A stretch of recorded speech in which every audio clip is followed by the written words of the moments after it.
Hi there, my name is Darcy Andrews, and I am a senior underwriter in GRM Express Underwriting, which is small commercial accounts. I've been at Liberty since 2014. I'm on the National Committee for Engaging Men as Allies. We're a small but mighty offshoot of WE. If you haven't attended one of our facilitated discussions yet, I highly recommend it. I'm currently a grad student in a positive organizational leadership program. My program focuses on how to make organizations better, stronger, and more profitable by helping individuals become better leaders through raising their self-awareness and emotional intelligence. And we can all be leaders, even if we're not getting paid to supervise others. We have so much influence as individuals. The ideas and opinions I'm going to share today are my own, not those of our employer. And today I'm here to talk to you about imposter syndrome and why diversity is not enough. We need to be inclusive too. We're going to explore some perspectives, and I will discuss how vital creating connection and belonging is. I hope this presentation will help you think about people a little differently, including yourself.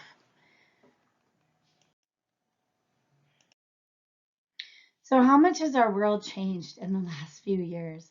Disruption and upheaval make up the fabric of our reality, and it's our new normal. We're never going to go backwards in time to the way things were.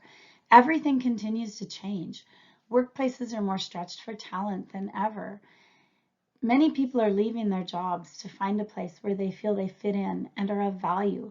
Company-wide diversity and inclusion efforts are not enough. As individuals, we have the power to create a better workplace for ourselves while assisting our organization in attracting and retaining other like-minded individuals.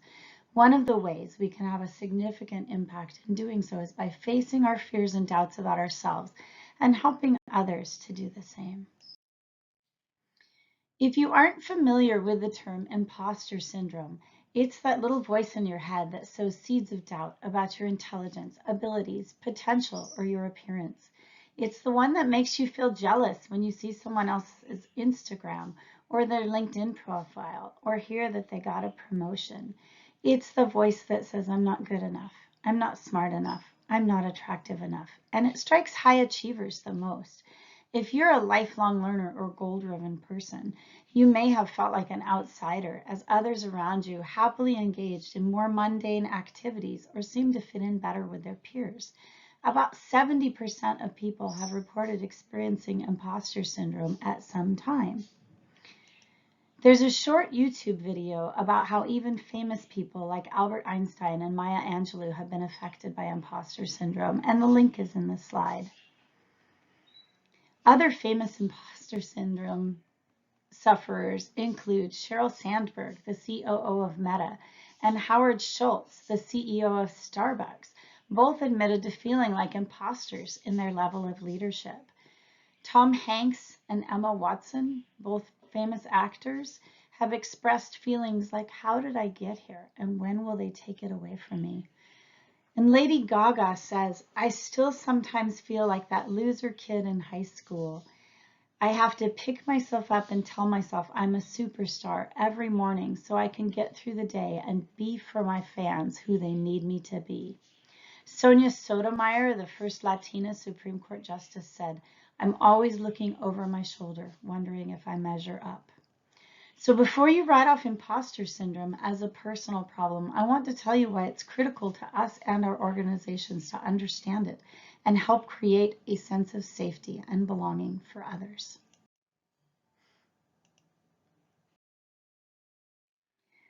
To better understand imposter syndrome, I want you to think back to a challenging time in your life for a moment. And for me, that was middle school. I don't know how you feel about it, but I think of it as one of the most awkward times in everyone's lives. Are you like me? Do you cringe a little when you think of it? And what amount of money would it take for you to go back and do it again? The minimum security prison-looking building in the bottom right hand of the slide is where I spent 7th and 8th grade. So in middle school or high school or whatever time that was for you, were you cool enough?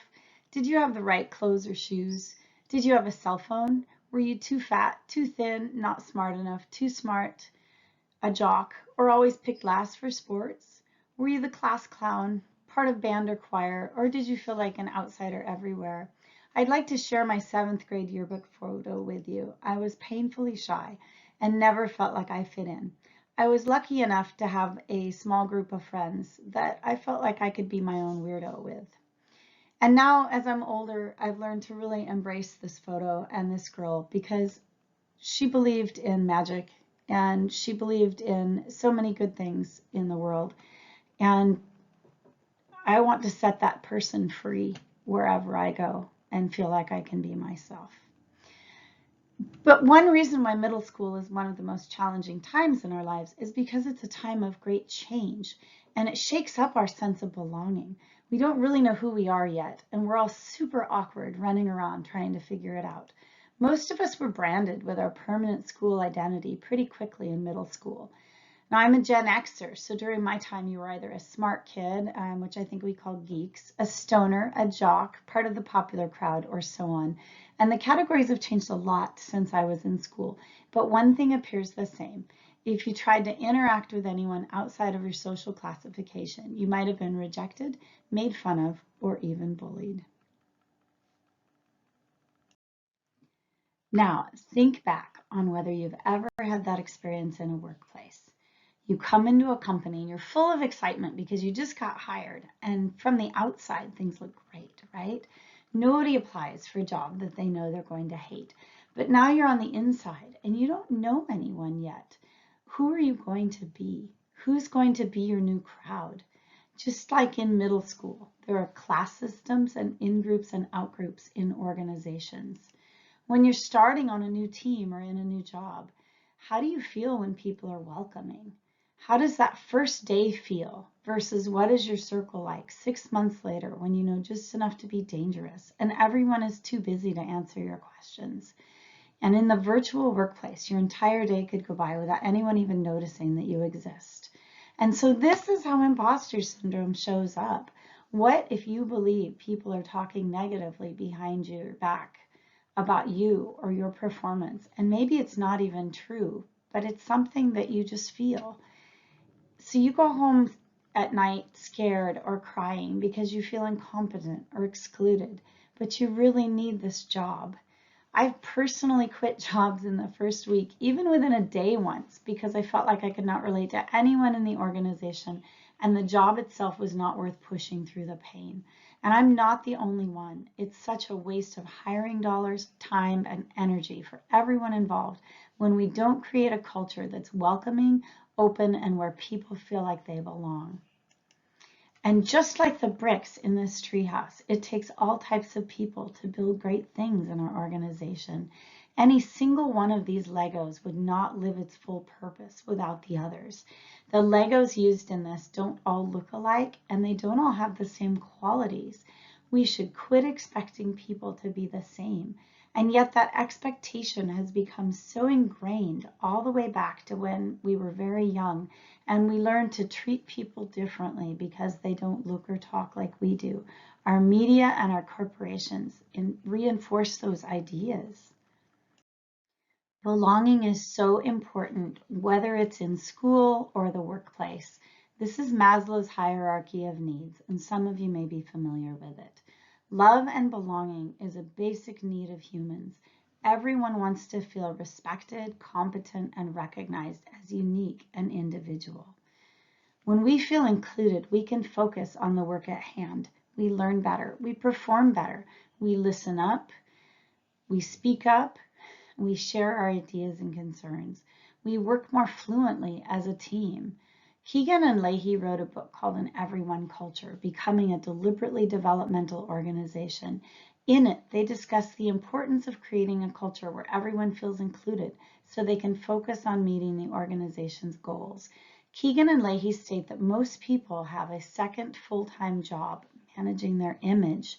If you spend all your time worrying about what you look like to others, you won't have much time or focus left over to do the job you were hired for. Then you and the organization suffer. And leaders of the financially strongest and best places to work know that the secret is creating a culture where people feel connected to the organization, each other, and the common goal.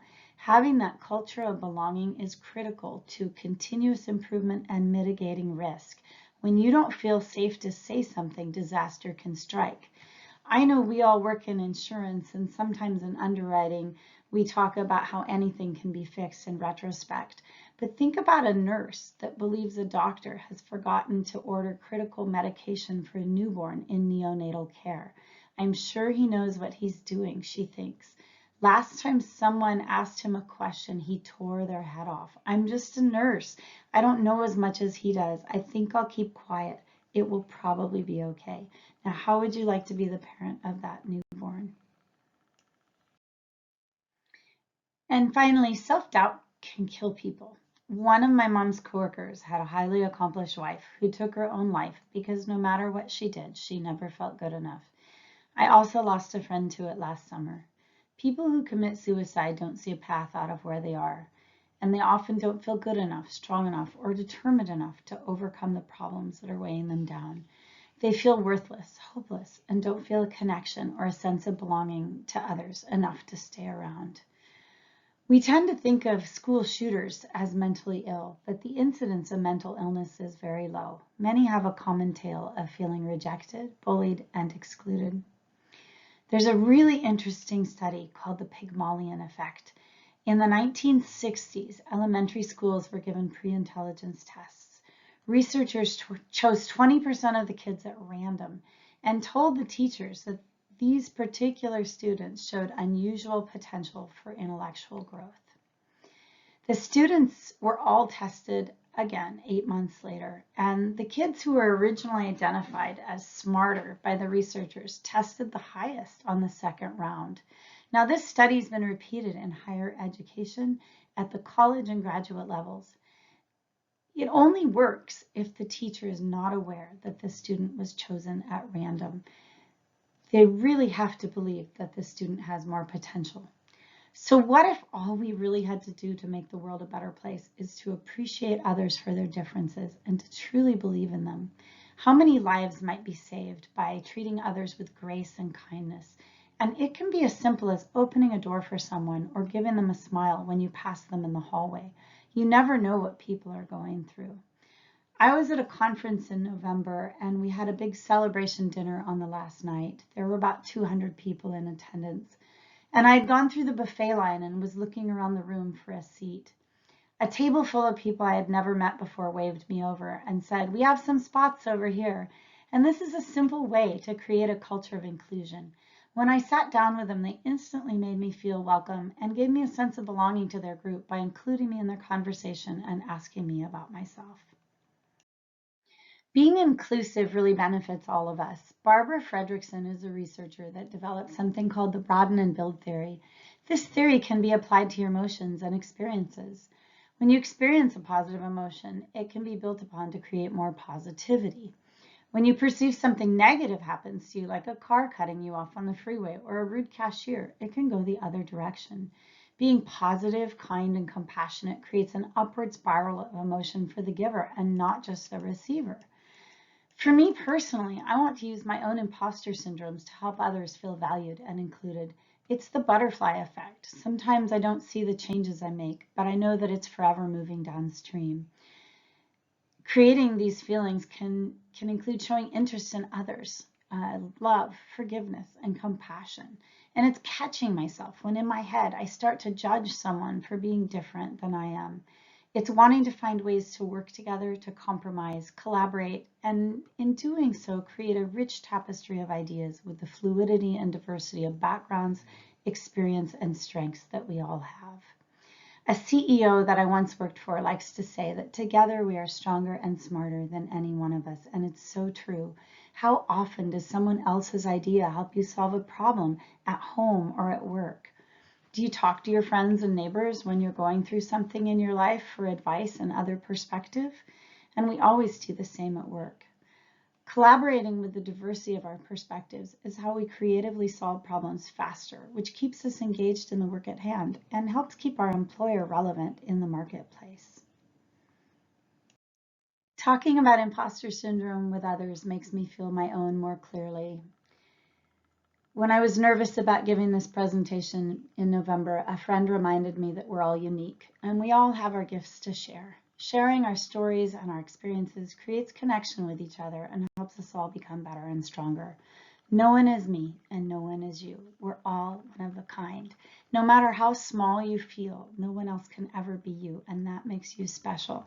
That coworker or trainee that doesn't quite fit into your group yet might not have found their place or their talent yet.